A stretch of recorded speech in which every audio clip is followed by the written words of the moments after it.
যারা আল্লাহর পথে নিহত হয়েছে তাদের তোমরা কোনো অবস্থাতেই মৃত বলো না, তারা তো জীবিত। তাদের মালিকের পক্ষ থেকে জীবিত লোকদের মতোই তাদের রিজিক দেওয়া হচ্ছে। আল্লাহ তাআলা নিজ অনুগ্রহ দিয়ে তাদের যা কিছু দান করেছেন তাতেই তারা পরিতৃপ্ত। এবং যারা এখনো তাদের পেছনে রয়ে গেছে, যারা এখনো তাদের সাথে মিলিত হতে পারেনি, তাদের ব্যাপারেও এরা খুশি, কেননা এমন ধরনের লোকদের জন্য এখানে কোনো ভয় নেই এবং তারা সেদিন উৎকণ্ঠিত হবে না।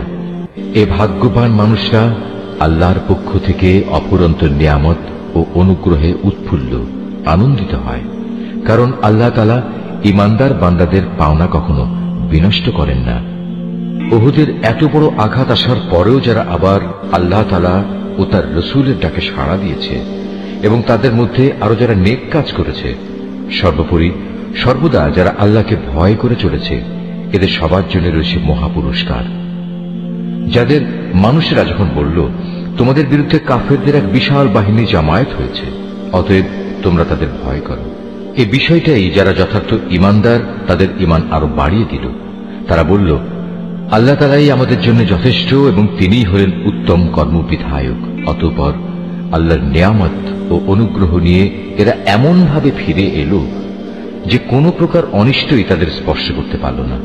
এরা আল্লাহর সন্তুষ্টির পথই অনুসরণ করল। বস্তুত আল্লাহ তাআলা মহা অনুগ্রহশীল। এই হচ্ছে তোমাদের প্ররোচনা দানকারী শয়তান। তারা শত্রুপক্ষের অতিরঞ্জিত শক্তির কথা বলে তাদের আপনজনদের ভয় দেখাচ্ছিল। তোমরা কোনো অবস্থায় তাদের এ হুমকিকে ভয় করবে না, বরং আমাকেই ভয় করো যদি তোমরা সত্যিকার অর্থে ঈমানদার হও। হে নবী, যারা দ্রুত গতিতে কুফরির পথে এগিয়ে যাচ্ছে তাদের কর্মকাণ্ড যেন তোমাকে চিন্তান্বিত না করে। তারা কখনো আল্লাহর বিন্দুমাত্র কোনো ক্ষতি সাধন করতে পারবে না।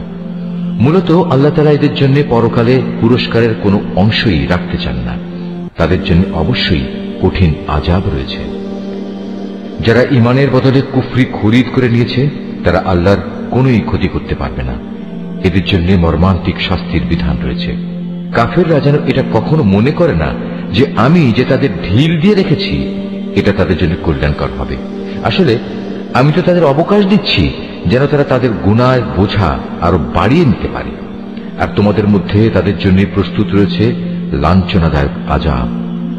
আল্লাহ তাআলা কখনো তার ঈমানদার বান্দাদের তোমরা বর্তমানে যে ভালো মন্দে মিশানো অবস্থার উপর আছো এর উপর ছেড়ে দিতে চান না, যতক্ষণ না তিনি সৎ লোকদের অসৎ লোকদের থেকে আলাদা করে দেবেন। একইভাবে এটা আল্লাহ তাআলার কাজ নয় যে তিনি তোমাদের অদৃশ্য জগতের খোঁজ খবরের উপর কিছু অবহিত করবেন। তবে আল্লাহ তাআলা তার রাসূলদের মাঝ থেকে যাকে চান তাকে বিশেষ কোনো কাজের জন্য বাছাই করে নেন। অতঃপর তোমরা আল্লাহ তাআলা ও তার রাসূলদের উপর বিশ্বাস স্থাপন করো। তোমরা যদি আল্লাহর উপর যথাযথভাবে ঈমান আনো এবং নিজেরা সাবধান হয়ে চলতে পারো তাহলে তোমাদের জন্য মহা পুরস্কার রয়েছে। আল্লাহ তাআলা নিজের অনুগ্রহ দিয়ে তাদের যে প্রাচুর্য দিয়েছেন, যারা তা আল্লাহর পথে ব্যয় করতে কার্পণ্য করে তারা যেন কখনো এটা মনে না করে এটা তাদের জন্য কোনো কল্যাণকর কিছু হবে না। আসলে এই কৃপণতা তাদের জন্য খুবই অকল্যাণকর। কার্পণ্য করে তারা যা জমা করেছে অচিরেই কিয়ামতের দিন তা দিয়ে তাদের গলায় বেড়ি পরিয়ে দেওয়া হবে। আসমান সমূহ ও জমিনের উত্তরাধিকার তো আল্লাহ তাআলার, আর তোমাদের প্রতিটি কার্যকলাপ সম্পর্কে আল্লাহ তাআলা বিশেষভাবে অবগত রয়েছেন। আল্লাহ তাআলা সেই ইহুদি লোকদের কথা ভালো করেই শুনেছেন যখন তারা বিদ্রূপ করে বলেছিল, হ্যাঁ আল্লাহ তাআলা অবশ্যই গরীব আর আমরা হচ্ছি ধনী। তারা যা কিছু বলে তা আমি তাদের হিসেবের খাতায় লিখে রাখব। আমি আরো লিখে রাখব অন্যায়ভাবে তাদের নবীদের হত্যা করার বিষয়টিও। সেদিন আমি তাদের বলবো, এবার এই জাহান্নামের স্বাদ উপভোগ করো। এ আযাব হচ্ছে তোমাদের নিজেদেরই হাতের কামাই যা তোমরা আগেই এখানে পাঠিয়েছ। আল্লাহ তাআলা কখনো তার নিজ বান্দাদের প্রতি অবিচারক নন।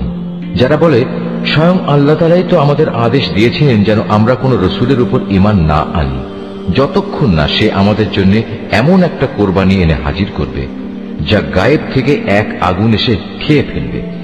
হে মুহাম্মদ, তুমি তাদের বলো, হ্যাঁ আমার আগেও তোমাদের কাছে বহু নবী রাসূল এসেছে, তারা সবাই উজ্জ্বল নিদর্শন নিয়েই এসেছিল। তোমরা আজ যে কথা বলছো তা সহই তো তারা এসেছিল, তা সত্ত্বেও তোমরা তাদের হত্যা করলে কেন? আজ যদি তোমরা এতই সত্যবাদী হও তাহলে কেন এসব আচরণ করলে? হে মুহাম্মদ, এরা যদি তোমাকে অস্বীকার করে তাহলে এ নিয়ে তুমি উদ্বিগ্ন হও না, কারণ তোমার আগেও এমন বহু নবী রসুল নবুয়তের সুস্পষ্ট দলিল প্রমাণ ও আল্লাহর কাছ থেকে নাজিল করা হেদায়েতের দীপ্তিমান গ্রন্থমালা নিয়ে এসেছিল। তাদেরও এমনি ভাবেই অস্বীকার করা হয়েছিল। প্রত্যেক প্রাণীকেই মরণের স্বাদ ভোগ করতে হবে, অতঃপর তোমাদের জীবনভর কামাইয়ের প্রতিফল কিয়ামতের দিন আদায় করে দেয়া হবে। যাকে জাহান্নামের আগুন থেকে বাঁচিয়ে দেয়া হবে এবং জান্নাতে প্রবেশ করানো হবে, সেই হবে সফল ব্যক্তি। মনে রেখো, এই যে পার্থিব জীবন, তা বাহ্যিক ছলনার মাল সামানা ছাড়া আর কিছুই নয়। হে ঈমানদার ব্যক্তিরা, নিশ্চয়ই জানমালের ক্ষতি সাধনের মাধ্যমে তোমাদের পরীক্ষা নেওয়া হবে। এই পরীক্ষা দিতে গিয়ে তোমরা অবশ্যই তোমাদের পূর্ববর্তী সম্প্রদায়, যাদের কাছে আল্লাহর কিতাব নাজিল হয়েছিল এবং যারা আল্লাহর সাথে অন্যদের শরীক করেছে, তাদের উভয়ের কাছ থেকে অনেক কষ্টদায়ক কথাবার্তা শুনবে। এই অবস্থায় তোমরা যদি কঠোর ধৈর্য ধারণ করো এবং আল্লাহকে ভয় করে চলো, তাহলে তা হবে অত্যন্ত বড় ধরনের এক সাহসিকতার ব্যাপার। যখন আল্লাহ তাআলা এই কিতাবধারী ব্যক্তিদের কাছ থেকে প্রতিশ্রুতি গ্রহণ করেছিলেন, তিনি তাদের বলেছিলেন, তোমরা একে মানুষদের কাছে বর্ণনা করবে এবং একে তোমরা গোপন করবে না। কিন্তু তারা এ প্রতিশ্রুতি নিজেদের পেছনে ফেলে রাখল এবং অত্যন্ত অল্প মূল্যে তা বিক্রি করে দিল। বড়ই নিকৃষ্ট ছিল যেভাবে তারা সে বেচাকেনার কাজটি করল। এমন সব লোকদের ব্যাপারে তুমি কখনো ভেবো না, যারা নিজেরা যা করে তাতে আনন্দ প্রকাশ করে, আবার নিজেরা যা কখনো করেনি তার জন্য প্রশংসিত হতে ভালোবাসে। তুমি কখনো ভেবো না যে এরা বুঝি আল্লাহর আযাব থেকে অব্যাহতি পেয়ে গেছে। মূলত এদের জন্য আল্লাহর পক্ষ থেকে যন্ত্রণাদায়ক শাস্তির ব্যবস্থা নির্ধারণ করে রাখা হয়েছে। আসমান সমূহ ও জমিনের সার্বভৌমত্ব এককভাবে আল্লাহর জন্য।